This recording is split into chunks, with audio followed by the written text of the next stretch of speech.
In the last video, we implemented the WhisperX library in order to get the transcription from the uploaded video file.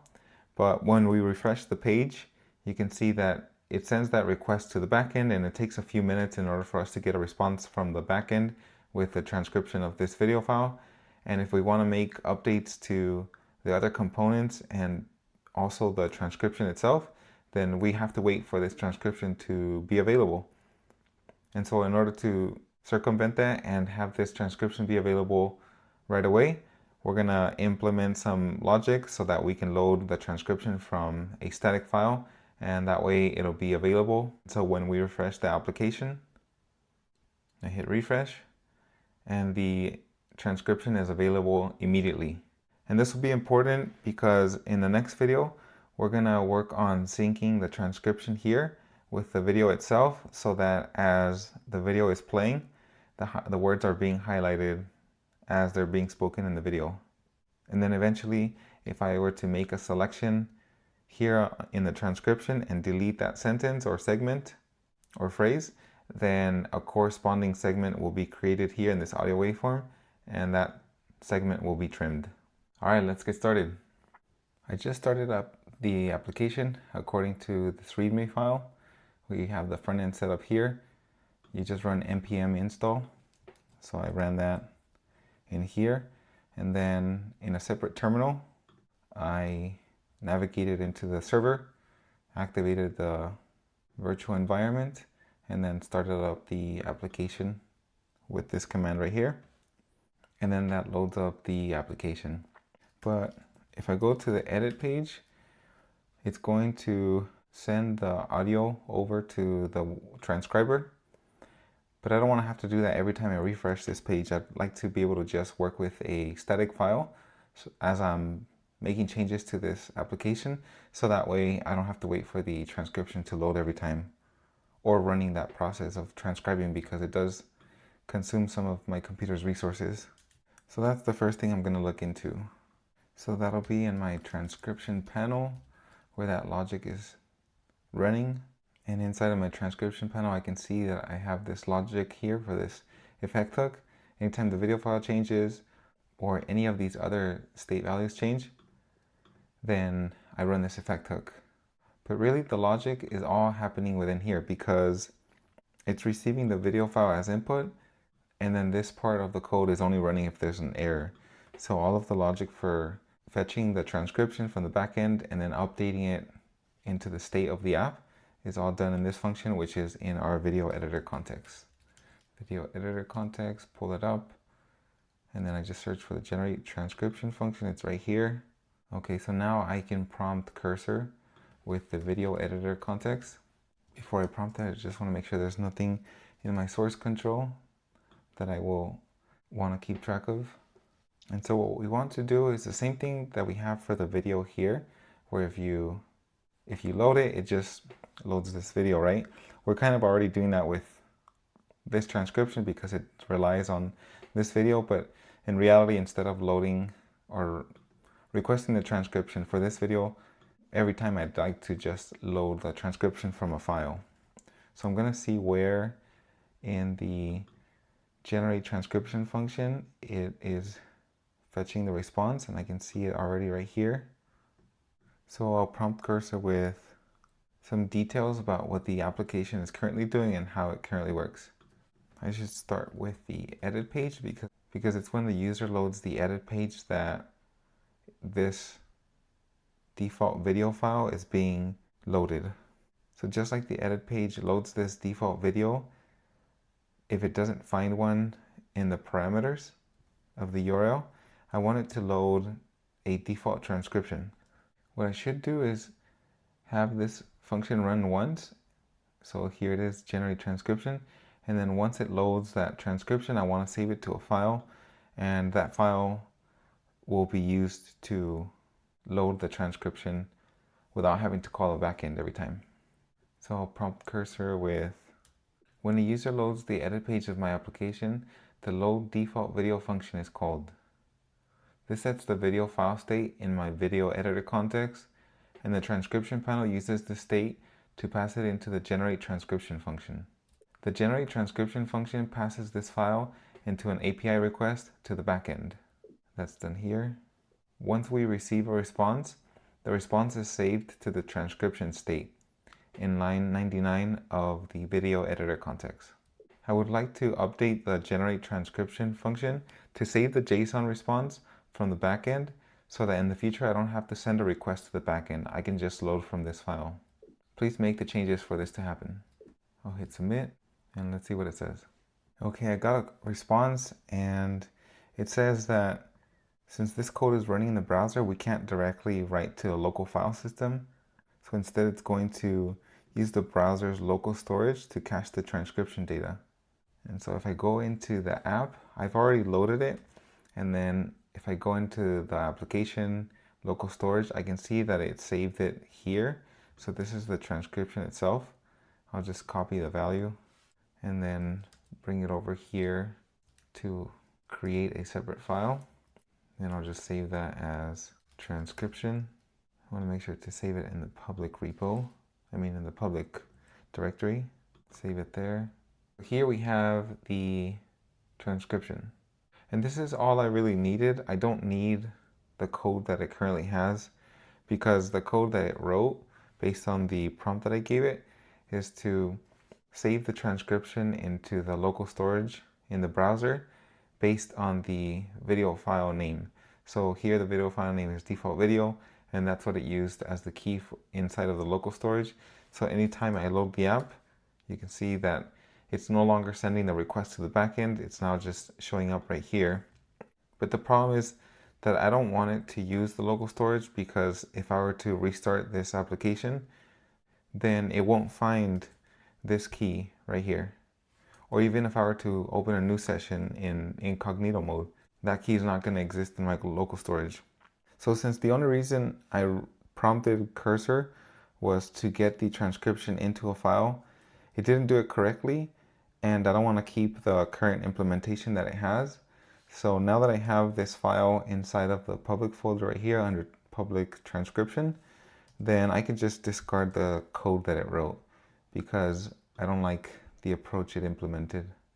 I'll make sure not to delete the transcription file, so I'll just stage it so that it's less likely for me to delete it.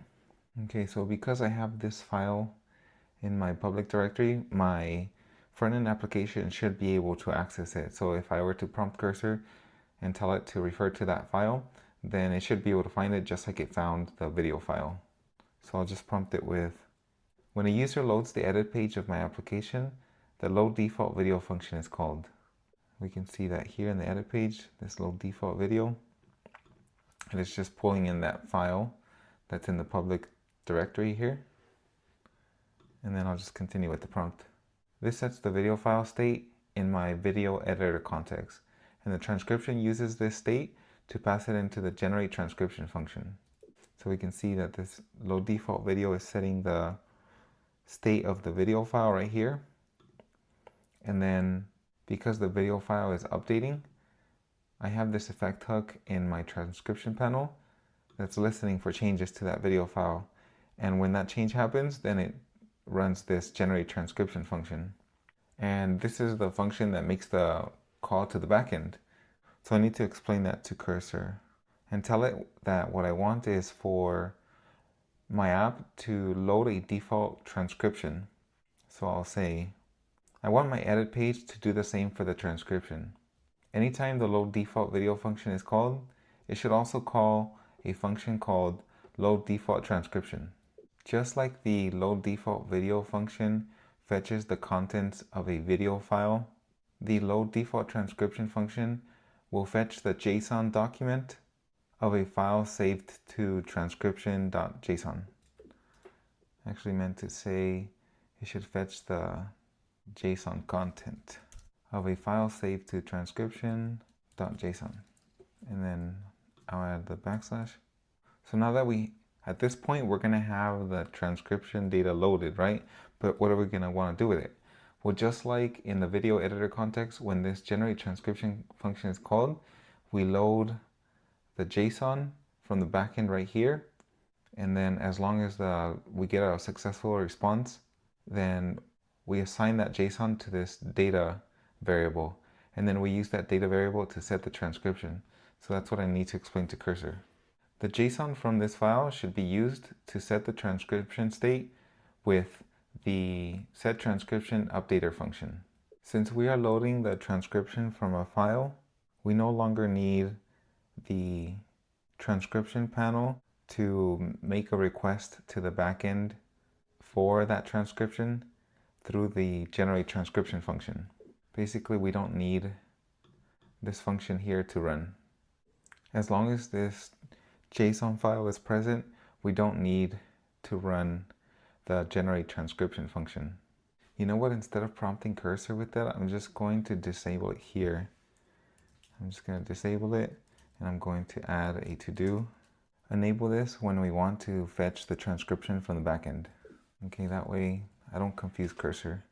So we're no longer going to be generating a transcription or requesting it from the backend. So I can just delete the last two sentences from my prompt, and with this prompt we should be able to get what we need. Okay, so we got a response, and it understands that I want to load a default transcription from this file path and use the contents to update the state of the transcription. And I actually didn't give Cursor any context, so it doesn't know which files to look at, but it recognizes that it needs to come up with a plan to find out where in the code it needs to make that change. So it's going to look inside of the video editor context, or at least look for that context in a file, and also the load default video function. Once it finds the file that has this context and that function, which we know to be the video editor context file, then it's going to create that load default transcription inside of that context provider. And what the load default transcription is going to do is fetch the contents of the transcription.JSON file, parse it as JSON, and update the transcription state using the setTranscription-updater function. And that's exactly what we requested. The only thing that it's not doing how I wanted it to do, although I wasn't clear about this, is it's going to call the load default transcription inside of the load default video, it looks like. So if I go into the edit page, I can see that it updated this effect hook to include more values that it'll listen to. So it wasn't listening to the set video file before, but now it is. And then it's listening to set transcription, although that's not being used in there in this effect hook, so I'm going to delete it. And then it created this load default transcription. This is the path to my transcription file. It fetches it. If it gets an error in the response, then it throws that error. Otherwise, it returns the JSON. The JSON is then passed to this block where it's used to set the transcription state. But when is this load default transcription called? And it is in here in the load default video, which is actually fine because we're only running this whenever we have that default video. Otherwise, we don't want to run this load default transcription. So that's okay with me. Let's just save this and accept all these changes. And then what else has changed? The transcription panel. Oh, that's just the change that I made. Okay, so this should be working. This logic does look good, so it should be able to load the JSON from that file, and then it is setting it just like our generate transcription function here was setting it before when it was being called. After it received the response from the backend, this is how it was setting the transcription state. So if I go into my app and I load it, it's now loading the transcription from that file. Okay, so with that, we're done with this request. I'll go ahead and just confirm the changes in the edit page is everything that Cursor wrote, and that looks good, so I'll stage that. And then in the transcription panel, I just commented out this code right here, so that can be staged as well. So keep in mind, all the hard work we did in the last video, we're not using it right now because we commented out this code, which is what sends that request to the backend in order to get that video transcribed and then returned back to us. But this commenting out is just temporary, and we'll enable it later once we need to work with more files and we need to get other transcriptions. But for now, loading from a file will make it easy to just refresh this page, and we have our transcription here, so we can continue modifying any of these other components without having to wait for this transcription to load from the backend. So with that, I'll prompt cursor to write a commit message. I'll pass it in the commit message notepad that I have. Okay, so that file has been passed in. And remember, that file is basically a prompt. If I go over here and I open it, and then I open it in preview, you can see it's just a prompt to run the following command to look at the stage changes. And then once you see those stage changes, write a commit message based on what you see, and this is the format that you should write your commit message in. So I'll submit it. And actually, before I submit it, I'm going to change the LLM to Claude 3.7 Sonnet, just because Gemini sometimes doesn't like to execute multiple tool calls. So I'll send it with Claude 3.7 Sonnet. And look at that. Claude didn't even run this command, but if I look at what it thought, I can see that it used the previous conversation in order to write its commit message. So it did listen to this note right here where I have, it says, the conversation in this thread may or may not help you understand the changes made. So it did use that conversation, but I do wish it had looked at the stage changes, because this conversation may or may not have the full details of everything that's in staging. So it might be better to run this prompt in the future in a separate conversation if I have more changes than what is being discussed here in this thread. But for now, I'll just copy this message and I'll commit my changes with that. Paste the message up here. All files are staged, so I can commit them and we're done. All right, that's it for this video. I know that last one was pretty long, so I'm going to try to keep these short so that they're more digestible. If you like this content, please give it a like and subscribe to see more like it.